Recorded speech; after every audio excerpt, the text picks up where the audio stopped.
Hi everyone, and welcome to a Coast to Cool gaming review of Blackpool Pleasure Beach from our visit in May 2021.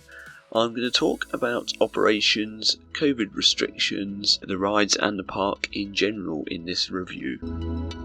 So Blackpool Pleasure Beach is a classic amusement park which opened in 1896, located in Blackpool, obviously in Lancashire. It's home to 10 roller coasters, lots of flat rides and some great old school attractions. We visited on the 22nd of May, which was a Saturday.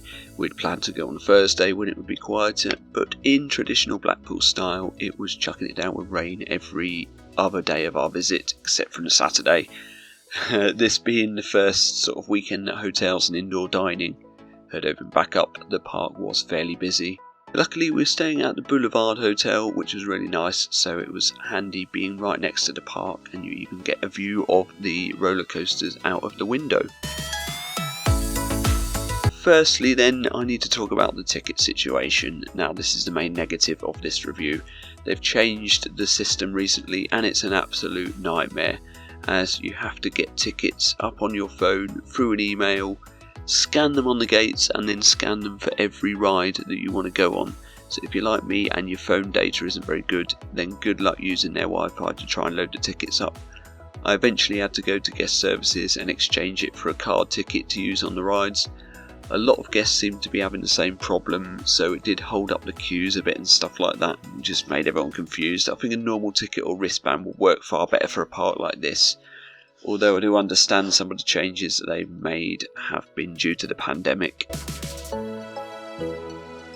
Now, being a classic amusement park, Blackpool Pleasure Beach doesn't have queue times listed electronically for most of the rides, so the only way to know is just to look at the queue or ask a member of staff. We were told the queue for the big one was 2 hours, for example, but got in it anyway and it turned out to be about an hour. Not too bad at all for a busy day.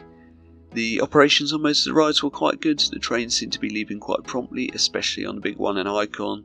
However, we waited way too long for Avalanche, as it is running on just one train, and it stopped for a good 10 minutes at one point to be sanitised.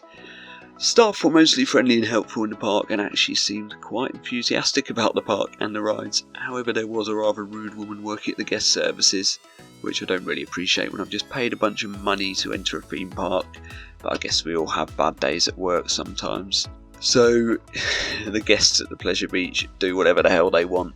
Masks aren't a thing, they're barely worn, they're barely enforced, social distancing doesn't exist anywhere in Blackpool. It's pretty much a free for all. Now at this point in the pandemic we have to hope there's not too much of a problem, people behaving like that. But there could be some guests who are concerned with that behaviour, so it's not really fair on them. I mean, I'm by no means a member of the COVID police myself, but I did make sure I stuck a mask on when I was on the rides.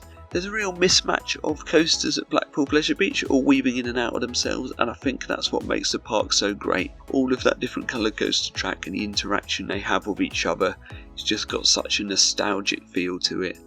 Icon is that standout new attraction that makes it worth a visit even if you've been many times before, and rides like the big one, you know, classics like that and the Revolution are still great fun to ride. The views over the sea and Blackpool Beach from the big one are fantastic. The Grand National, however, is probably the roughest coaster I've ever been on. It's not even rough anymore, it just feels like it's jumping down the track. It doesn't seem to roll like most coasters do. I don't think I can bear to ride that thing anymore. But again, I guess it's part of the charm of the Pleasure Beach. The dining and toilet facilities leave a lot to be desired in the park. I've not seen any other public toilet in England where the stool doesn't have a door on it. A bit of work being done on the facilities and a lick of paint here and there would do the park many favours, I think. Anyway, all in all, you can't fault the place for a great fun family day out with brilliant rides and a great atmosphere. We had a brilliant day at the Pleasure Beach. I think the park really is going from strength to strength. So that's it for this review. Thanks for watching and I'll see you all later.